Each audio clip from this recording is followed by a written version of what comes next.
Meritíssimas, bem-vindos a mais um vídeo do Toga Voadora. Eu sou o Léo Oliveira, eu tô aqui hoje pra fazer mais uma análise de Doom Patrol. Dessa vez, a análise do episódio 5, Finger Patrol, que na minha opinião foi o melhor da temporada toda e talvez o melhor de toda a série, mas calma que eu já chego lá. O que mais me chamou a atenção nesse episódio é que a estrutura dele foi bem mais simples que a do resto da temporada, mas que mesmo assim eles tinham um roteiro tão focado em desenvolver uma narrativa central, que era justamente os sentimentos, que eles conseguiram atingir um nível de narrativa muito alto e que pra mim elevou ainda mais a qualidade geral da série. Basicamente, a gente teve 3 núcleos nesse episódio e eu vou analisar eles de acordo com a importância pro contexto geral da série. O primeiro deles foi justamente o núcleo do Cliff e do Victor. O episódio começa com o Victor tendo um encontro com a Ronnie, que logo a gente percebe que é um pesadelo, mas eu não sei vocês, mas eu senti nessa cena aqui uma vibe meio Senhor Ninguém. Eu acho que pode ser fruto do trauma que o Victor carrega por conta do Senhor Ninguém, mas se fosse algum tipo de influência dele, eu também não ia achar estranho, porque a gente tá indo pra reta final da temporada, o mundo tá correndo risco de acabar, então se ele voltasse como um aliado, ou pelo menos como alguma figura ruim, mas que vai ajudar em alguma coisa, eu não ia achar tão estranho assim. Mas a partir daqui a gente vê então que o Cliff e o Victor vão ter uma narrativa bem próxima. E por falar no Cliff, a primeira cena dele no episódio é quando ele tá procurando as fitas em que o Niles confessa os erros dele, e só um easter egg que soltaram nessa cena aqui é a hora que ele encontra a fita da Mama Pentecost, uma das personas da Jane. Pra quem não se lembra, Mama Pentecost é aquela persona que se materializa como uma mulher asiática,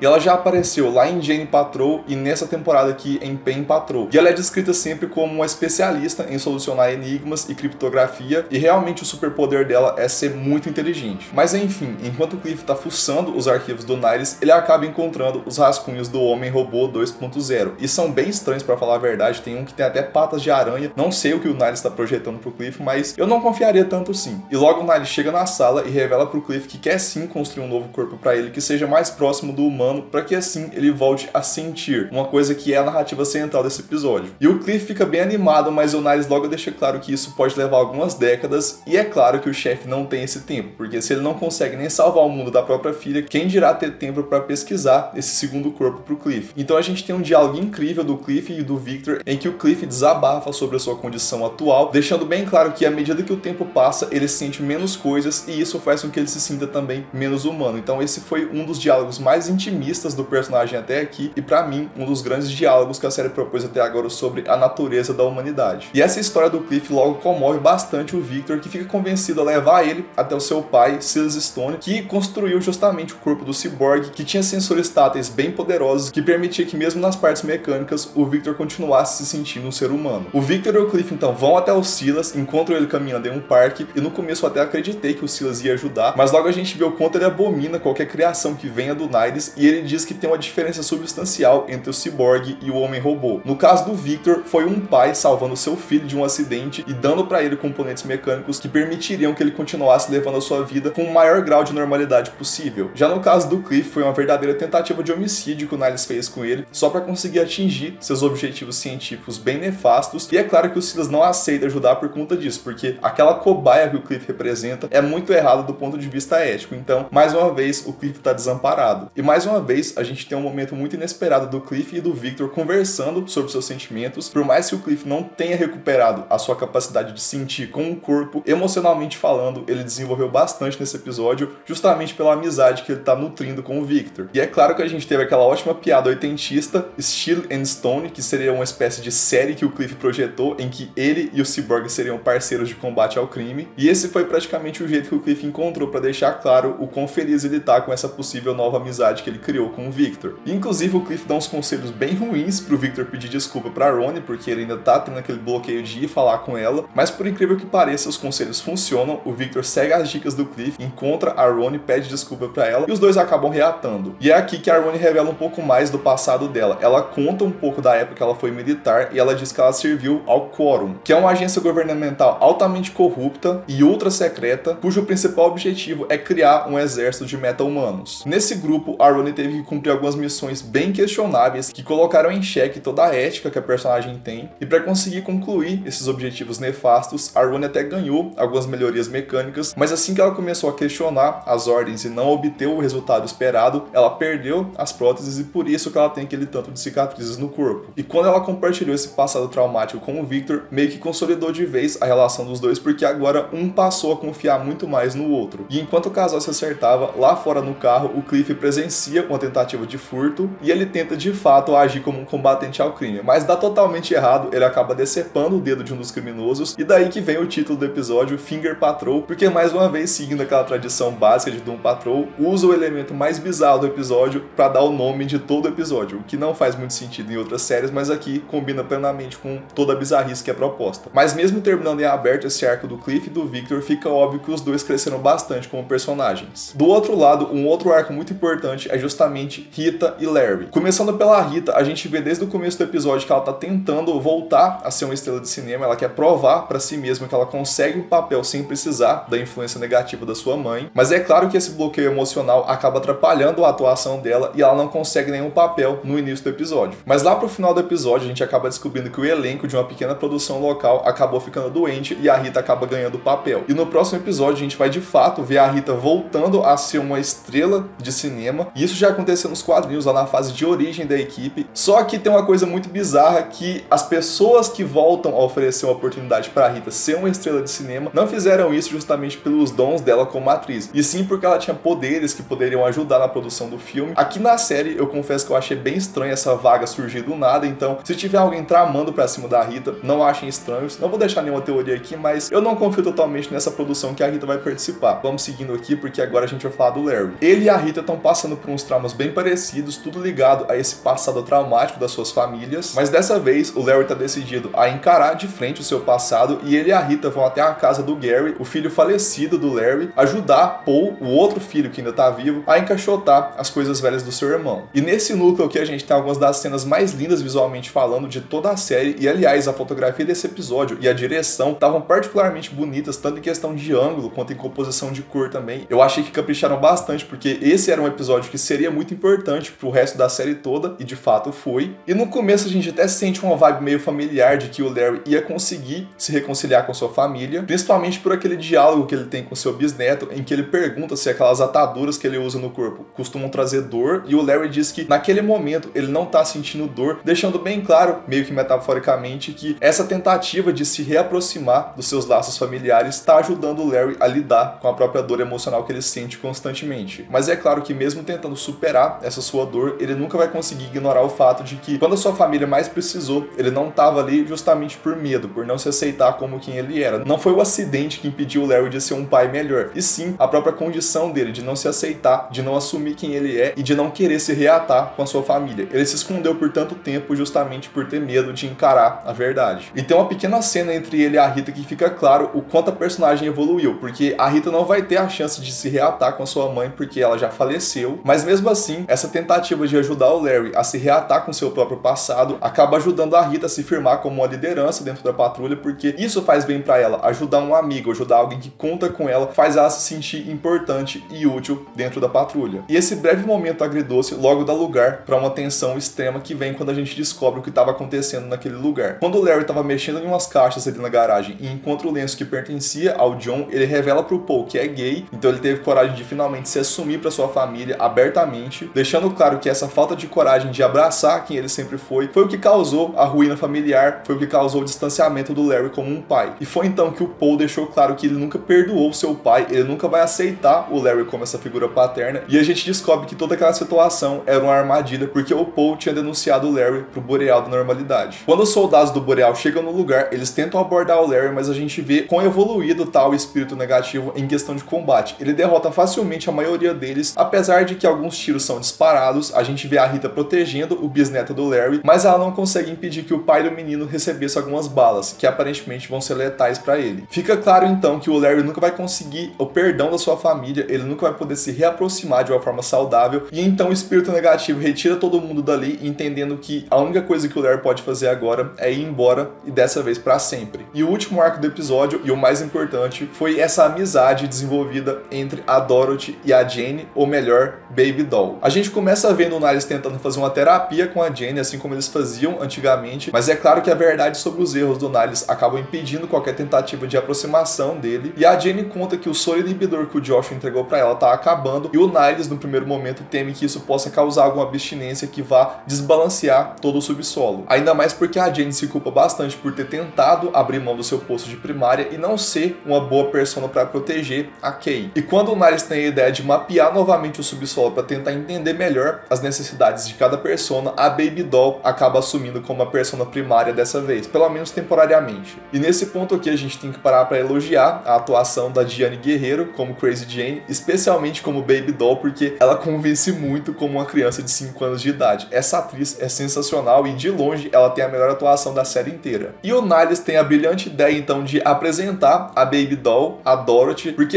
são duas crianças, por que não deixar elas brincarem um pouco? O que vai acontecer? O fim do mundo? E no começo a amizade das duas até funciona um pouco ali, só que logo o Candelabro fica bem incomodado com a Dorothy ficar abraçando essa sua infantilidade, porque ele quer que a menina cresça de vez. E a Dorothy consegue contornar a influência dele, mas já fica claro que a criatura tá muito poderosa nesse ponto da série. E então a Dorothy começa a contar um pouco mais sobre seus amigos imaginários para Baby Doll, e ela mostra para sua nova amiga o seu amigo preferido, que é justamente o Manny, o amigo imaginário que pertencia a Slava. E não é que a minha teoria estava certa, essa criatura que a gente descobriu então, que se chama Manny, se manifestava no mundo físico através dos poderes da Slava, a mãe da Dorothy, e foi meio que herdado pela menina quando sua mãe morreu. E nessa hora a Baby Doll não respeita o espaço do Manny e acaba aborrecendo a criatura, o que é claro que deixa a Dorothy bem furiosa. Enquanto isso, no subsolo, as coisas deram uma acalmada sem a presença da Baby Doll, agitando todo mundo ali. E a Jane, no primeiro momento, até defende a existência da Baby Doll, porque ela representa a infância da Kay, essa inocência que ainda está sendo preservada. Mas a Hammerhead deixa claro que a Baby Doll é um perigo para todo mundo ali dentro. Justamente pelo fato de que duas crianças, quando vão brincar, geralmente acabam brigando. E quando isso acontecer, o pai da Dorothy, obviamente, não vai ficar do lado da Baby Doll. E é exatamente o que acontece no episódio. Tem uma cena em que a Baby Doll vai tentar pedir desculpa pra Dorothy. Ela chega ali no quarto e ela encontra o Niles dizendo que é hora da soneca pra tentar contornar toda a situação. Mas essa cena aqui foi muito estranha. Principalmente por conta desse comportamento do Niles. Nos quadrinhos, a Dorothy tinha amigos imaginários que eram duplicatas de membros reais da patrulha. Ela tinha um Joshua imaginário, um Cliff imaginário e, é claro, um Niles Calder imaginário. Desde o episódio passado, nas interações entre o Niles e a Dorothy, eu senti um clima meio estranho, parece que não é o Niles que a gente conhece. Se esse Niles especificamente que tá aparecendo em algumas cenas mais estranhas da temporada não for o Niles de verdade, e sim um Niles amigo imaginário, não estranho porque esse conceito já existe nos quadrinhos, e eu particularmente tô realmente achando que eles vão aplicar isso na série, até pra ser um motivo pra Dorothy romper de vez com a patrulha. Outro trecho muito importante do episódio foi a cena do sanduíche, em que a gente vê que o Niles de fato tá dando preferência pra Dorothy, que é a sua filha, fazendo a Jane sentir que ela perdeu o Niles, que é uma figura paterna pra ela, e é claro que esse sentimento de perda começa a perturbar a Baby Doll, e daqui pra frente o episódio foi só tensão. Foi então que a Baby Doll começa a confrontar a Dorothy, contando que o pai dela é um homem ruim, que fez muita coisa errada com os membros da patrulha. A Dorothy fica pistola, faz uma pegadinha com a Baby Doll e acaba dando um baita susto na menina. O que não acaba nada bem, porque a gente vê os reais poderes da Baby Doll. Ela aparentemente tem telecinese, que ela usa pra prender a Dorothy dentro da fornalha da mansão. E nesse ponto, o Manny surge pra proteger a Dorothy, só que a criatura acaba sendo morta pela Kate Flamejante, que é justamente essa persona agressiva que aparece pra defender a Kay quando ela tá em situações de real perigo. E os poderes da Kate Flamejante são justamente a pirocinese, a manipulação de fogo, que ela usa justamente pra destruir o Manny, o principal amigo da Dorothy. Com o Manny morto, é a hora perfeita pro Candelabro reaparecer, porque agora ele tem um motivo perfeito pra Dorothy fazer o segundo desejo e assim assoprar a segunda vela. E o que a Dorothy deseja é, claro, a morte da Baby Doll. Nessa hora então, a gente vê o Candelabro entrando dentro do subsolo. Ele derrota facilmente várias das personas que moram ali, principalmente a Kate Flamejante e a Hammerhead, que tentam proteger a Baby Doll, mas é tarde demais e a Baby Doll acaba sendo executada pelo Candelabro. E agora a gente tá nessa situação perigosíssima em que só falta uma vela pro Candelabro ser liberto de uma vez, e a gente viu nesse episódio o real poder da criatura. Ele é muito forte e ninguém da patrulha tem poder pra deter essa criatura se ela vier pro mundo físico, e além disso a gente não sabe as implicações que a morte de uma persona pode ter dentro do subsolo. A gente não sabe o que vai acontecer com a Jane, pode começar alguma espécie de guerra civil entre as personas pra ver quem vai assumir como a primária, alguém que possa de fato proteger a Kay e não deixar que nada mais entre no subsolo, porque realmente foi uma cena bem perturbadora ver uma criatura como o Candelabro entrando dentro da mente da Jane. Foi um excelente episódio que serviu para desenvolver muito bem os sentimentos dos personagens, colocar a atenção lá em cima, porque a gente tá encaminhando pra reta final já, infelizmente, e o fim do mundo tá cada vez mais iminente e eu não faço ideia do que eles vão fazer para impedir que a última vela seja assoprada. Então, por hoje é isso. Se você gostou do vídeo, deixa seu like, comenta aqui o que você achou do episódio, o que você tá achando dessa ameaça do Candelabro e os seus palpites pro que vai acontecer com a Jane a partir da a morte da Baby Doll, que pra mim foi uma das cenas mais pesadas da série toda, se não a mais pesada. E se inscreva no canal, ative as notificações porque vai continuar tendo conteúdo de Doom Patrol e de The Umbrella Academy aqui no canal. E vejo vocês no próximo vídeo então.